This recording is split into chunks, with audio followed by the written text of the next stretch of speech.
If you are able to wear at our fees right now going to school, you should thank your parents. Wajikakamue tuchinje kakuku. We really used to play good games. Hello friends, welcome to Gathoni Diaries, a home of real life stories. Asanteni sana my people for your amazing love and support. I don't take it for granted. If you haven't subscribed, kindly subscribe and also like so that we may continue growing together. I am so happy to be back. A lot has been happening, and thank you so much guys for your encouraging messages. Thank you for reaching out. I am very grateful. Allow me also to say thank you so much to AJM family. Thank you so much my darling Anne for taking your time, ukaniandikia a very long message just to encourage me. I am very grateful. Yes, today I'm so happy and grateful to be back. And thank you so much for also reaching me to 1,000 subscribers. Yeah, yes, my people, thank you so much. Thank you for making my journey possible. I'm very grateful. I remember on my other journey, it took us 1 year even without reaching to that 1,000 subscriber. So today I'm very grateful. I'm very happy. Yeah, welcome to another episode. And on today's episode, I want to share a story about growing up as a village girl. And this is not only my story, it's a story of many children who grew up in the village where life was very simple but often very difficult. I just hope by the end of this video, you will get to appreciate how far we've come from. I'm a girl born and raised in Narok County. Most of you know that. But today, I just want to dig deeper. Nataka niingie ndani. Yeah, I was born in a small village called Rosiro. I know the name is quite hard. Rosiro iko pale kwa Masai, kule ndani in the village. And I was born in a Manyata house. A Manyata house ni nyumba fulani pale kwa Kimasai zinatengeneza na miti and then zinapakwa matope juu ama cow dung. That is where I was born. Later my parents wakatoka to Rosiro. They moved to a certain village ambayo ilikuwa at least advanced kidogo. Village ambayo ilikuwa inaitwa Enoseia. That is where I was now brought up. Hapo ndo sasa grew up and that is where I know my life. Like hapo ndo nimejua life yangu yote grow up in that village. So we later moved to that village and life started now because nilikuwa tusha grow kidogo. Back then, during those days we were like 3. We used to have our firstborn, tulikuwa na firstborn wetu, then me as a secondborn, and then we used to have my sister. We started school over there where our morning used to start very early in the morning. Like we used to wake up by 6 a.m. in the morning and we didn't even have alarms. Kitu ambayo ilikuwa inatuamsha ni njogoo. We could hear njogoo ikianza kuwika, we know it is time to wake up.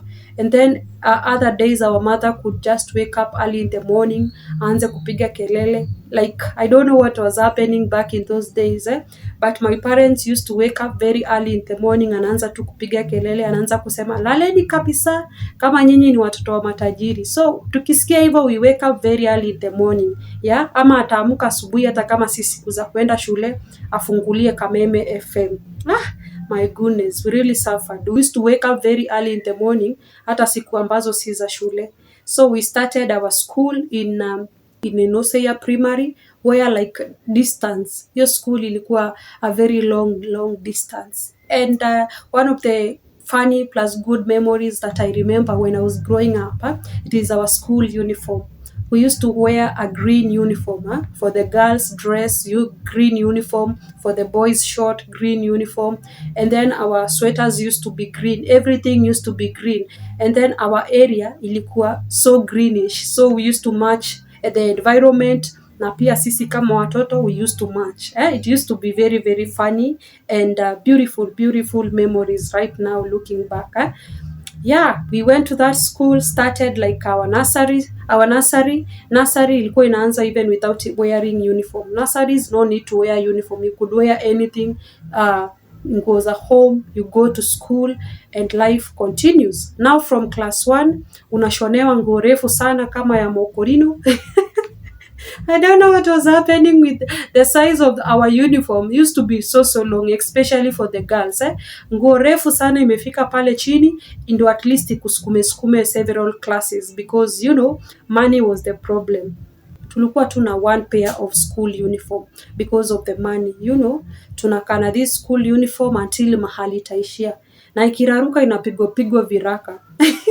I remember my brother's short, ilikuwa na viraka mingi sana, and I don't know what used to happen with the fundis were back in those days. Uniform yako ikiraruka and it is color green, because hakuna hiyo material ya color green, wanakuwekea vitu za black material za black, and your uniform is color green. So for the boys it used to look so funny, because huku kwa their buttocks ilikuwa inaonekana those colors, a lot of colors na uniform ni color green, so it used to look so funny. So life was very good. It was very simple. Life was very simple, but it was difficult, because for us going to school from now class 1, we used to carry firewood and 5 liter of water going to school, and you have your bag and you carry a dish, unabeba dish because of going to eat githeri in school. Yeah, so ukibeba maji na ubebe firewood, hii ndio ilikuwa inakusimamia uweze kukula. Without that, no eating githeri. So it was a must to carry firewood going to school, so that we can be able to eat that githeri. So life ilikuwa tu hivyo simple, but at some point it was very difficult, because carrying a 5 liter of water, and the school distance used to be very far, and then it is not like a flattish road, kuna milima na mabonde, like you walk and walk for a very long like distance. Life ilikuwa hard for us as kids, but our parents walikuwa wanatu encourage, wanatuambia we need to go to school, like we need to have that knowledge and education. So tulikuwa tunang'ang'ana sana, we go to school, and despite of our school being so far, we used to have a lot of chores to do. Ulikuwa unaenda shule, ukitoka shule, coming back home, there were chores to do, like washing utensils, going to fetch water, and then we used to go to fetch water place ambayo ilikuwa very far. I will never forget that one. Sisi kama watoi, like we go to like distance ambayo ni mbali sana kuendea maji. Back then, before our parents were advanced to buy a donkey, before they advanced to buy a donkey, we used to go with jerry cans, carry them in our back, and I guess that is why most of us hatukuwa warefu, because carrying that jerry can in your back, and then kuna milima na mabonde kwa hizo barabara, it was not easy, and you had to go like several times, not only once, because the water wouldn't be enough. You have to go like for like 3 times. You come back from school, go like for 3 times for water, you come back home, you wash utensils. So life was so hard. So by the time you're reaching home, it is already at night. We didn't have electricity. What we were using, it's a lamp. We used to use a lamp to like even do our homework. So we really used to struggle. Ulikuwa unafanya homework yako hapo kwa giza, and then we used to go with time. Lazima ufanye haraka, because this lamp is using like kerosene. So once the kerosene is done, you are done. So you have to do faster that homework. So life was very hard and tough, but we thank God because we grew up. Life in school wasn't easy, by the way. Tulikuwa tunasoma like going to that long distance. By the time you get back home, umechoka, hata ukumbuki vitu ambazo mlisoma because of the school distance. That was Monday to Friday. That was our routine from Monday to Friday. Ndio ilikuwa our routine. Talking of Saturdays, ilikuwa ni siku ya kwenda kwa shamba. You wake up very early by 6 a.m. in the morning, like umesikia Kameme FM, your mother with the sauti yote ya radio. Hakuna kulala, you go like you wake up, unakunywa chai na kiporo, ugali pale ama chakula ambayo ililala, then you go to the shamba. Mkifika pale kwa shamba, we used to have rules. My parents like used to, they used to like count for us some lines. Kila mtu na lines zake 3 from the beginning to the end. Lazima upalilie hizo mahindi, lazima upalilie hizo beans, like lazima upalilie hizo vyakula for you to have that school fees. It was very hard. So we really struggle as kids. Life wasn't easy, by the way. Life haikuwa easy. And then talking of money was like gold back in our village, because where I come from, it's a very very nice place. We have a lot of food, but no road, no means of transport, like no, hakuna vitu mingi, pesa tu hapo ndio we draw the line. So we really used to struggle kwanza when it comes to like shoes, wearing shoes kwenda nazo shule. Saizi watoto wa saizi, they are supposed to be very very grateful. If you are able to wear at a fees right now going to school, you should thank your parents. You should like thank God for that, because well, back in our days we used to go with marina shoes. Marina shoes is a certain shoe in the village, from Masai land, ilikuwa ya plastic. So when jua ikiwaka ilikuwa inafura hii kiatu, and then inaanza kusweat, unaanza kuchomeka because maybe you don't have socks. So it used to be very very hard. Tulikuwa tunapata alama kwa miguu. I remember I used to cry a lot. I used to cry a lot because of those marina shoes. I really hated those shoes. Zilikuwa zinachoma msee mguu, like jua ikiwaka, it is like a nightmare. So ulikuwa unatamani tu baridi ishi tu kwa forever, because once you walk kwa hiyo long distance coming back home, you are like miguu zako ziko on fire, and you have to go fetch water, you have to come back and wash utensils. So life was very very hard, and I remember from class 1 to class 3, yeah, life haikuwa easy of course, because tulikuwa tunatoka saa 8 tukuje home that distance, maybe ufike home saa 9, coming you have to go fetch water, you have like to go look for firewood. Like life was not easy, life was so hard, but looking back right now, we grew up even in those challenges, we grew up even in those challenges. But despite of all these challenges, we really suffered, by the way, in Masai land. Jamani, mimi tulijionea mambo. You see the way they say that, you know, ukikaa if you stay with Masais, you have to eat goat, they have to slaughter a goat, a cow each and every time.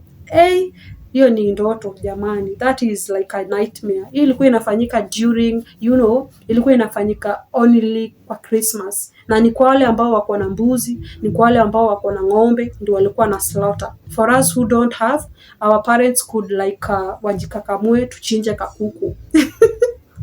That was our life back in those days, but there are good memories. I remember good memories of me growing up in the village. Ilikuwa ni part ya kucheza. We really used to play good games, unlike today. Nowadays if you want your kids to go play somewhere, like you have to take them somewhere to play, you have to watch over them. Back in our days we used to play all kind of games. Like hakukuwa na games za boys, hakukuwa na games za girls. We used to play. I remember a certain game we used to play, ilikuwa inaitwa Mbanya. It was so interesting for those who know Mbanya. Kwa wale ambao wanajua Mbanya ni nini, yeah. It is like running this side and coming the other side, yeah.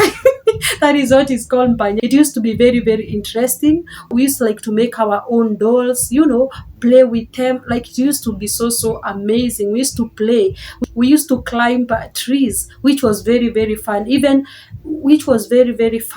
for the girls, you know, tunapanda kwa miti, and then nguo zinaenda zinararuka, you know, coming back home hiyo nguo iko imeraruka hivyo, it's another thing. Unaweza tandikwa like crazy.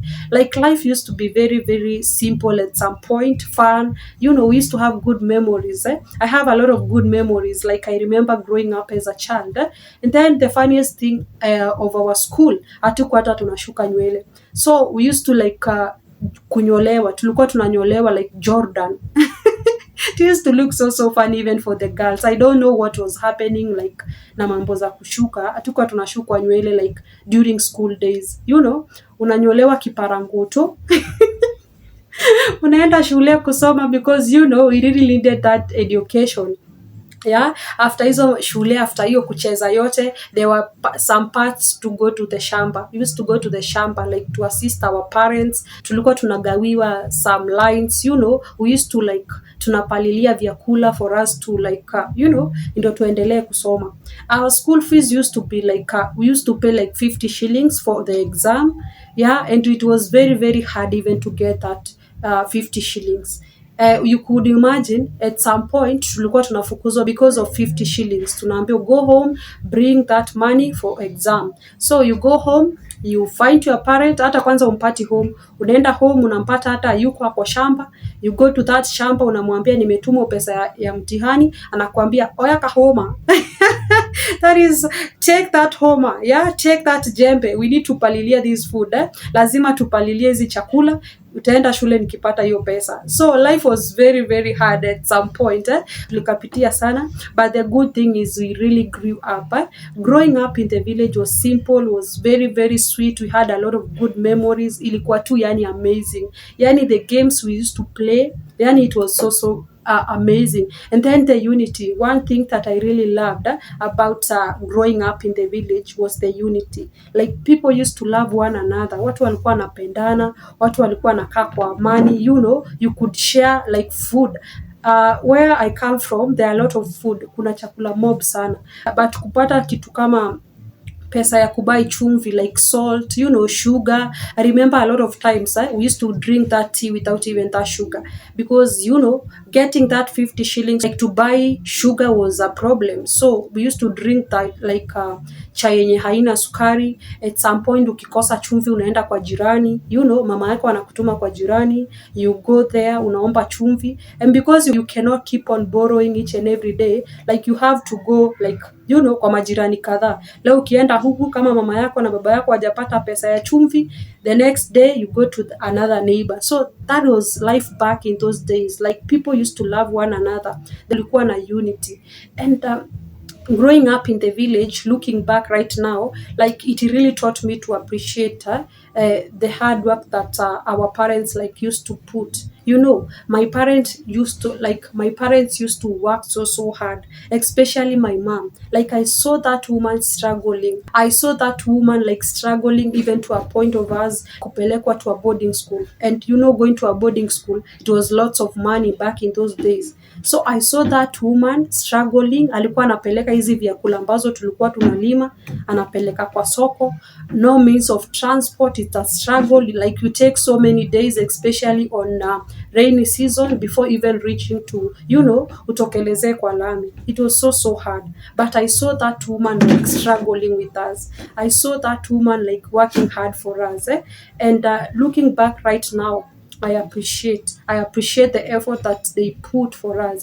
I appreciate the way my dad used to go to the shamba, you know, alikuwa anaenda. And you know, at some point, si kila siku mnaenda kwa shamba zenyu. You know, during this time ambazo umefukuziwa school fees, tulikuwa tunaenda kwa vibarua, tunaenda kulimia watu mashamba zao, like from saa moja, from 7 a.m. in the morning to saa 7, we get 300 shillings. Yeah, tunaenda tunalima hivyo so that we can get that money. It will boost on our school fees, it will boost on our could buy like the things that we really needed back in our home. Like that was life during those days. Life used to be very simple at some point. Life used to be difficult at some point. The simplest moment ilikuwa ni zile za like you guys amkosi chakula ya kukula, chakula ziko like you can even like mnaweza chonga viazi na mchemushe na mkule na mtosheke, yani as long as you guys are full, as long as you guys mmekula mmeshiba. That is how we used to take life back in those days. And I think that is where nilipendea story ya kukula sana. Because right now, me and food, we are like this. Me, I love eating like good food right now. Saizi, I like treating myself. If I have that money to take myself out, go eat that pizza, go eat that kuku, oh my goodness, I'll take myself. Because you know, growing up in those days, hizo vitu zilikuwa like, hey, hizo vitu zilikuwa za kitajiri. Hazikuwa zinapatikana hivi, zilikuwa ni maeneo ya tajiri. And then you know, back in those days in our village, yeah, of course kuna wale watu walikuwa wamejieza kidogo, kuna wale ambao kama sisi my parents before like purchasing a land wajenge, yeah, it was a struggle. Tulikuwa tunaishi kwa nyumba za kukomboa. Like you know, hizi nyumba za kukomboa ni nyumba tu fulani za mbao, and then they look like cubes. So you cannot like you guys amwezi to share in one cube. So my parents walikuwa wamechukua like 3 of them, like one for my parents, one for the girls, me and my sister, and another one for our boy, our firstborn now. Hey, life was so hard. And then they used to pay 500 shillings kwa hii nyumba ya mbao. And then because they used to be 3, lazima my mom, my dad, they work hard for them like to pay waweze kulipa hizi nyumba. That is when I saw the way like the strength of my parents like struggling with us, kuhakikisha like they are balancing everything despite ya kwamba like at some point kulikuwa na hiyo kukosa. They were really trying their best like to give us what they can. Yeah, like that was life in our village. Life used to be so amazing. Watu walikuwa nakaa in unity. And then the way we used to prepare ourselves back in those days, there were no like story ya kuogaoga. Actually tulikuwa tunaoga Sundays. Sundays ndio tulikuwa tunaoga hiyo mwili. From Monday to Saturdays ni kuoga kichwa na mguu. Unaoga kichwa na mguu faster. Yeah, kuoga mwili ni Sundays, even for the little girls. Hakuna kuoga ati mwili hapo. Unajipanguza tu hapo, unang'ara. Life continues. That is how life used to be. And at some point we could ask ourselves so many questions. Mbona sisi hatuko kama watu fulani? Mbona sisi like tunapitia hii na wale wengine hawapitii? Going to school, you could like meet your fellow children pale, wanakupea ma stories. Kwetu sisi wanga tunafanya hii, kwetu wanga tunafanya hii. Another memory that I remember growing up as a village girl, it's the TV moments. Watu ambao walikuwa wame-own TV na ilikuwa ni zile TV za kitumbo zile. We could go for like a very long distance. Ilikuwa ni kama watoto wa mapasta wako na hiyo TV ya tumbo. Like for us, tuko na radio yetu pale, we could enjoy our life tukiekewa Kameme FM, and then it used to have a lot of Kikuyu songs, nice Kikuyu songs. So my mama akiamka hii 6 am aeke Kameme, tunasikiza hizo nyimbo huko, tunacheka tunafurahia, It was so amazing. It was so amazing. But I really thank God because every challenge back in those days, it really taught us to be strong. Ilitufundisha kuna tough days in this life. Life can get tough, but kitu ambaye ni important, it is to remain strong no matter what. I would like to hear how your life was like growing up in your village. What are some of the memories that you remember like growing up in the village? Because at some point it was fun. It was fun and funny, especially in moments za school uniform, alafu hizo moments za kupigiwa uniform viraka kule nyuma. It was really funny. The struggles that we really went through back in those days, it really taught all of us discipline. Like we knew how to be disciplined. Like we knew like ukifanya any makosa utatandikwa. And I don't know what used to happen with our parents because vita ilikuwa ni ya kimataifa. Ukikosea hivi kufanya anything ambao uliambiwa unatandikwa, and then they used to beat us with anything that they could see at the moment. Ikuwe ni sufuria, ikuwe ni sahani. That was my mom. Alikuwa anatupiga. I thank God because my dad was, a calm man. My dad alikuwa anatupenda sana. Hata alikuwa anatuchapa hivi. But my mom, my mom alikuwa anatupiga yani. Tulikuwa tunatandikwa na tunaambiwa nitawapiga na niwapeleke kwa hosi. Like it was that serious. Hakuna kukosea. I remember one of this time, mimi ndo the first daughter in our family. So most of the time, ulikuwa unaachwa responsibility, washing dishes, like cooking, kupika githeri, like you take good care of that githeri mpaka ive. And I remember one of these days ambayo nilienda kucheza, nikaacha githeri, kaungua. Oh my goodness.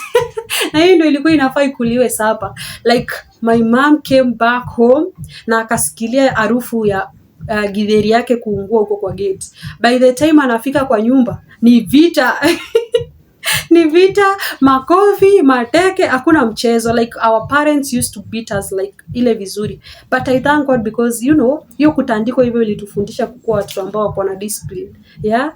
Hii story ya kusema right now hatufai kutandika mtoto, mimi sioni kama ni mzuri. Hiyo kutandika inasaidia. Wacha watoto watandikwe bana. Ndio wapate the discipline. Sisi tulikuwa tunapigwa and hiyo ndio hiyo ndio ilifanya tukagrow. Hiyo ndio ilifanya tukagrow in discipline. Na huko unataka kwenda kufanya like vitu ambazo hazistahili. Yeah, I would like to hear your story. I would like to hear your story, guys, in the comment section. How was life for you like growing up in the village? Kwa wale ambao wali grow in the towns, Bont House, ambao walipata ka chance ya kulelewa in town, life ilikuwaje? Because for us, kwanza growing pale in the village, alafu upate watoto kutoka Nairobi coming back in our village walikuwa wanajisikia sana jamani, walikuwa na, in a way they kinda walikuwa wanatuchukia, wanaona sisi ni kama tufai. And then for the girls, the shule za town wanashuka lines, so coming back home wameshuka tu lines, wamewekewa peace, for us tumenyolewa kipara huko we used to feel like we are the old one out, and then hawa watu wa Nairobi wakikam home walikuwa wanatutumia vibaya sana, I don't know why they used to do that. Mnafaa mtueleze hapo chini. How was it for you, like growing up in the village, and how was it experience yako ya watoto wa Bontao wakikuja kwenyu kutembea, ilikuwaje? Because for us, kwanza especially pale Decembers, it was something else.